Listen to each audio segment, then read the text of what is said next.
Oi meninos e meninas, meu nome é Marilza, conhecida como Índia. Eu sou diretora de divisão de meio ambiente da Secretaria de Educação e eu tô aqui hoje para a gente falar um pouco para vocês sobre a caatinga e algumas árvores da caatinga, né? A caatinga do tupi significa mata branca. E a gente sabe que mata branca porque no período seco a caatinga cai as folhas, cobre o chão e depois, com o passar do tempo, com a chegada das chuvas, ela rebrota toda, né? E com as primeiras chuvas a caatinga se recompõe e fica verdinha novamente. Então Ariano Suassuna dizia que a caatinga, que os ecossistemas têm uma beleza permanente, mas que a caatinga tem uma beleza inteligente.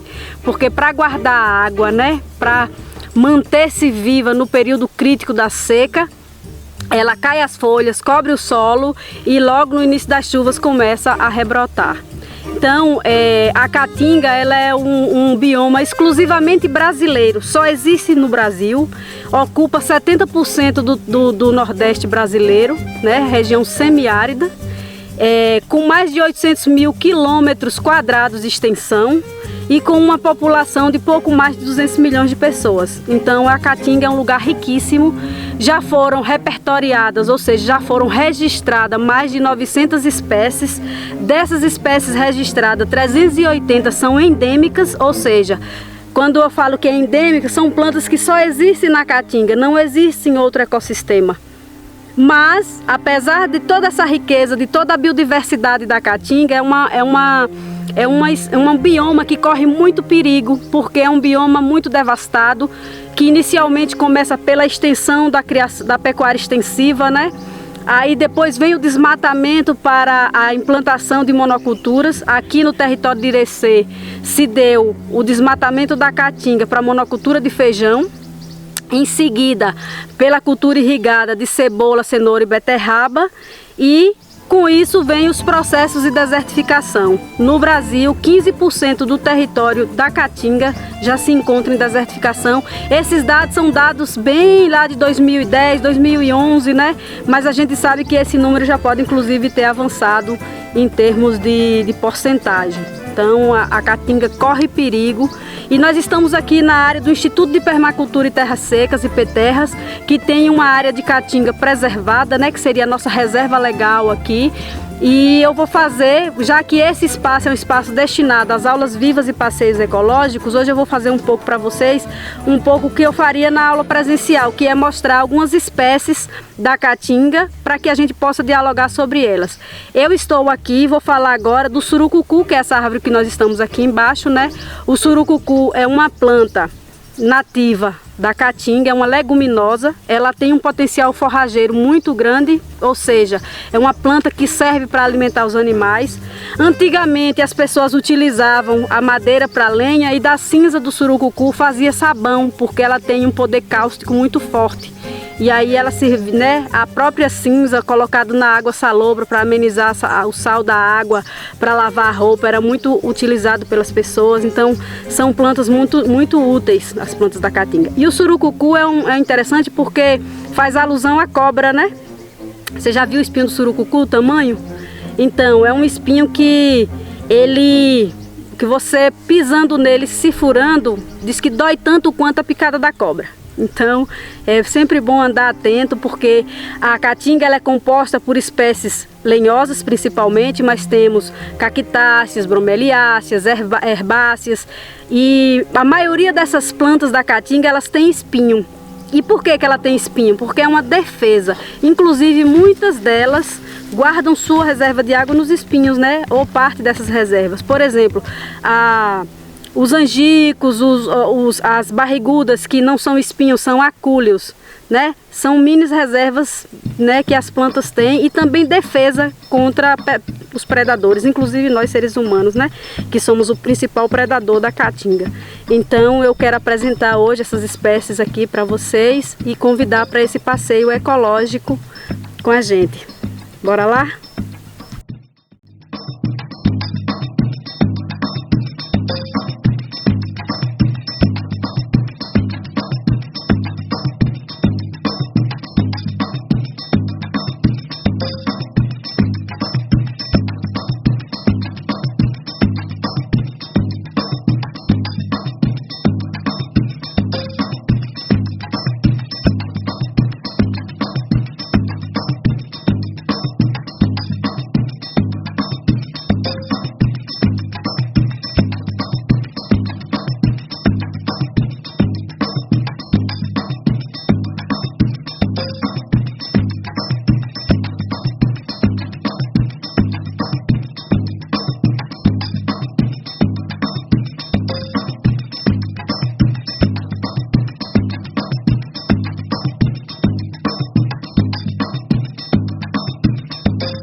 Essa é uma espécie muito importante na Caatinga e muita gente vai conhecer isso aqui. É o quebra-facão. Quebra-facão, ela tá mais para uma planta arbustiva, né? Alguns estudos anteriores foram feitos aqui e dizem que um dos poderes maiores do quebra-facão é na folha, que ele tem substância anticancerígena, né? Então, o quebra-facão é medicinal, ele é utilizado para curar várias doenças estomacais, né? Questões de desarranjo do intestino e muito bom, né? Se é uma planta anti-câncer, a gente deveria tomar um chazinho de vez em quando. Então é uma planta que está aqui também, né? Ela tá verde o tempo todo, segue o mesmo processo de cair as folhas no período do ano e depois ela volta a rebrotar nas primeiras chuvas. E é importante preservar. Antigamente também, quando se fazia as casas de taipas, a vara do quebra-facão era utilizada para fazer as divisóriazinhas, né? Para bater o barro nas taipas. Porque é uma planta muito resistente e não quebra. Até porque o nome é quebra-facão, né? Por aí vocês imaginam a fortaleza dessa planta. Essa plantinha aqui é chamada de velame de bode. O velame de bode, ela está dentro de uma espécie, numa terra que está em processo de recomposição, ela entra como uma das primeiras plantas, né, da sucessão natural, as plantas iniciais. O velame de bode, ele tem um cheiro muito bom, algumas pessoas chamam do Vick da Caatinga, né, muito utilizado medicinalmente para fazer inalação quando você está gripado, quando você está com problemas respiratórios. Então é uma planta excelente, está sempre presente. Você vê que é uma plantinha, né? Um arbustozinho pequenininho. Então é o que eu digo, a Caatinga ela é composta por herbáceas, por cactáceas, por bromeliáceas, por espécies lenhosas, principalmente espécies lenhosas. Então, para quem dizia que a Caatinga não tinha nenhuma riqueza, nós temos uma diversidade muito grande de plantas, né? E temos uma diversidade muito grande de plantas medicinais, que as pessoas antigamente faziam uso dessas plantas para curar suas doenças. Então é muito importante que a gente pense na preservação do que ainda resta da Caatinga, mas principalmente na recomposição desse espaço. Essa plantinha aqui é chamada de pau-pereira. Pau-pereira também é nativa nossa aqui, né, da Caatinga. Do que eu lembro da minha infância, quando eu morava numa área de reforma agrária, é que meu pai pegava os galhos do pau-pereira, raspava, botava de molho e a gente dava banho nas cabras para matar os piolhos. Então ela é uma planta que pode ser usada inclusive para matar esses bichinhos, né? E eu achava isso interessante porque a gente ficava lá dando banho, a gente não tinha noção disso, né? E também antigamente, né, mas não é muito ecológico isso, o pessoal falava que usava o pau-pereira para fazer os pau de atiradeira, né? Que são os badog da vida aí, que tem um badog que é em formato de um pau assim, que eu mesmo não consigo usar aquilo. Mas dizem que se usava ele, né? Então o pau-pereira também é utilizado para artesanato, muito bom, porque as vagens dele, eu já vi muitos brincos da vagem do pau-pereira, né? E assim, é uma planta maravilhosa, tá sempre, olha, bonitinha, verdinha. Quando chegar o período de seca, como todas as outras, vai cair a folha e vai dar espaço, né, para cobrir o solo e esperar a próxima chuva e tal.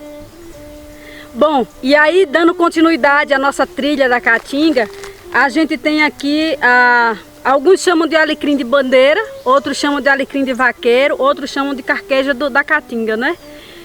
Também é uma planta leguminosa e forrageira, ou seja, ela produz vagem e ela alimenta os animais, né? Mesmo sendo essa plantinha fininha, as cabras adoram muito ela, né? Então assim, são plantas da Caatinga que a gente pode inclusive ter nas áreas de pastagens planejadas, que a gente pode ter nas nossas roças, e ela é um ornamental linda também. E assim, eu me lembro quando criança, parte dessa planta aqui sendo usado para enfeitar as lapinhas no Natal, né? Então assim, são os arranjos da Caatinga, são as coisas que as pessoas trabalham valorizando o espaço onde convivem, né? Então é importante para a gente pensar na convivência com o semiárido e pensar de como a Caatinga pode nos ajudar nessa convivência. Essa aqui é uma espécie também nativa da Caatinga, né? É a nossa maniçoba, algumas pessoas conhecem por mandioca braba. É uma planta também que é forrageira, leguminosa não, mas forrageira, né, da caatinga. É uma planta que é utilizada, nesse caso, para alimentação animal, mas também para outros usos, né? Então, uma plantinha que é muito fácil para pegar, você pode reproduzir ela tanto pela semente como pelo galho, né? Nós vemos que temos um frutinho ali saindo. Ela está rebrotando aqui, né? E é uma planta que, mesmo quando morre a espécie mais velha, sempre fica uma outra mais nova substituindo. Então, eu queria falar que a caatinga, ela tem uma espécie de banco de plântulas. O que é isso? Ela vai caindo a semente, né? E essas sementes elas vão brotar em determinados pontos diferentes. Às vezes, numa mesma área, você vai ver até 10, 15, 20, 30 espécies da mesma planta ali. Por quê? Porque é uma forma dela perpetuar a espécie. Então, nós, para imitarmos a caatinga, nós primeiro temos que observá-la e depois repetir e aprender com ela. Então, assim, nós devíamos, por exemplo, para cada árvore que a gente tira, plantar no mínimo 10. Porque essa planta, antes de morrer, ela emite semente, broto e, né, galhos rebrotando ali, que vai substituir aquela que morreu. Então, esse é o primeiro princípio, principalmente da agroecologia, né, que é a observação. E quando a gente observa a caatinga, a gente entende a caatinga como uma aliada, como uma mestra que vai nos ensinar a conviver com esse clima, a conviver com o nosso espaço, com o nosso ambiente e com o semiárido. Essa aqui é o angico, né? É uma das plantas talvez mais conhecidas da caatinga. O angico, ele é muito rico em tanino. É uma planta também que foi utilizada muito tempo atrás para fazer as estradas, no caso das estradas de ferro, né? Fazer dormentes, fazer mourão para cerca, porteira, a própria forquilha para construção de moradias, né? Das casas de taipas, que antigamente se usava muito, as chamadas casas ecológicas. Ali era a mãe, a planta mãe, né? E aqui, como eu falei do banco de plântulas, você pode ver que aqui ao redor dele tem várias espécies do angico, várias, inúmeras, né? Crescendo, que é isso que eu falo da chamada perpetuação da espécie. A planta, ela sente que vai chegando no fim do seu ciclo. Ao chegar ao fim do seu ciclo, as sementes são jogadas e as plantas vão crescendo e a espécie ela perpetua, né? E isso independe de nós seres humanos. Isso é a natureza o tempo todo no seu processo de renovação, de regeneração. Essa aqui é uma aroeira. Eu gosto muito de falar, tem várias espécies, várias unidades de aroeira, mas eu gosto especialmente de falar dessa, porque eu queria mostrar esse ferimento aqui, que é um ferimento cicatrizado, né?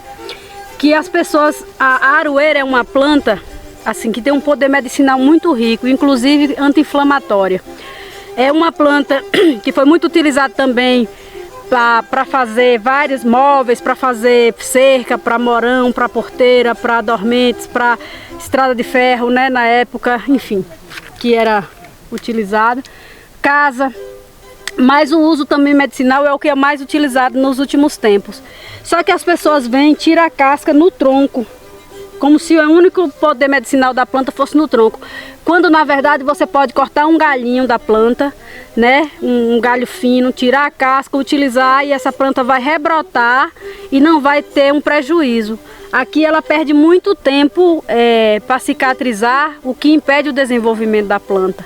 Além de ser um crime, né? De ser uma prática criminosa. Então é importante pensar nisso. Quando a gente falava lá atrás do angico, o angico é uma planta que corre um risco muito grande de extinção por conta do uso da casca para retirada do tanino, né? É uma casca utilizada para curtir couro e as pessoas fazem isso o tempo todo utilizando partes do tronco da planta. E as pessoas querem fazer isso, mas não querem replantar, não querem ter suas reservas florestais para esse uso. Então, é importante políticas públicas de proteção da caatinga que puna essas pessoas, mas que também eduque essas pessoas para que elas façam corretamente esses procedimentos.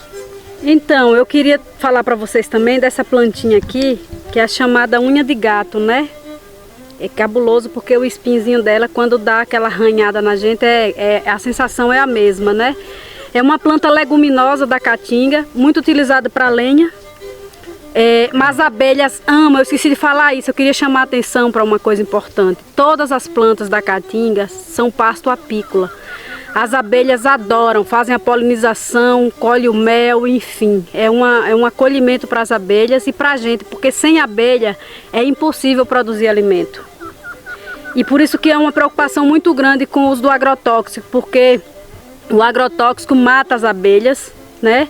E sem abelhas não há produção de comida. E sem produção de comida não há pessoas. Então é importante pensar nisso. Quando o enxame estiver perto da casa de vocês, observe. Se é um enxame que sentou ali agora, ele vai embora. Ele só está de passagem, ele não vai ficar ali muito tempo. Se for uma abelha que já, como o povo fala, já está arranchada, então procure a Secretaria de Meio Ambiente. Vamos fazer a captura dessa abelha e vamos devolver ela para a Caatinga ou para algum apiário, né? Algum criador. Então é importante, eu queria chamar a atenção da caatinga como pasto apícola também. E essa planta também é leguminosa e é forrageira. Quando eu falar que uma planta é forrageira, vocês já vão saber, né, que é uma planta que alimenta os animais. Todas as plantas da caatinga, basicamente, são plantas forrageiras nesse sentido. Essa planta aqui é uma das espécies lenhosas da caatinga, né, é a baraúna.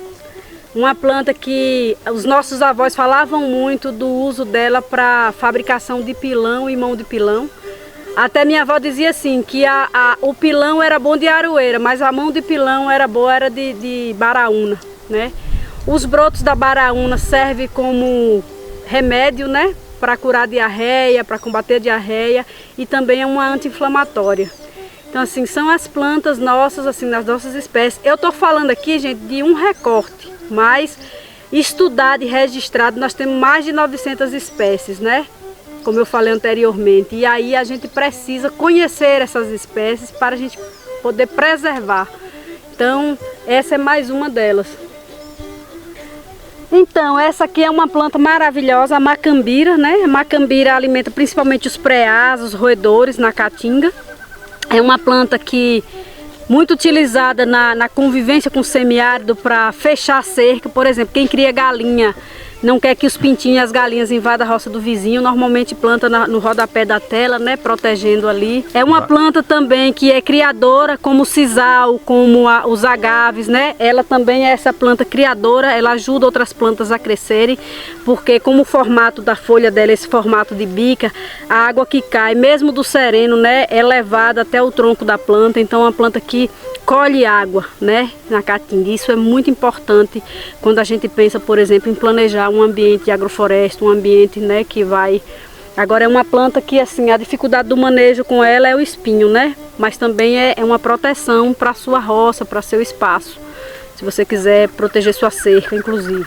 Gente, essa planta aqui, para mim, ela é uma das melhores plantas da caatinga, porque a defesa dela é maravilhosa, é o famoso cansanção.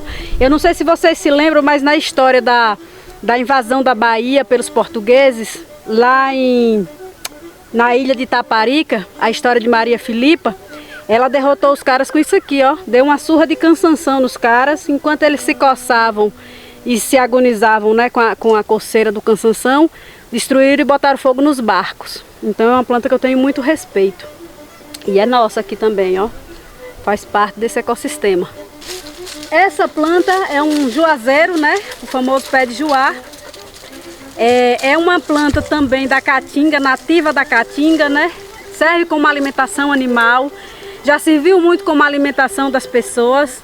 É utilizada principalmente a folha e a raspa, né, da casca do juá para escovar os dentes. Serve como, vamos dizer assim, como creme dental. E assim, dizem que os índios ainda na região de Cícero Dantas utilizam a raspa do juá para lavar roupa. E também anticaspa, para tirar a mancha do corpo, aquelas manchas que a gente chama de pano branco, né? Então o juá é uma planta também medicinal e extremamente importante na caatinga. E fica muito tempo verde, que é isso que é importante também. Algumas plantas permanecem mais tempo verde que outras, né? Para também dar sinal ali que tem vida, né? Para que a chuva não passe desapercebida.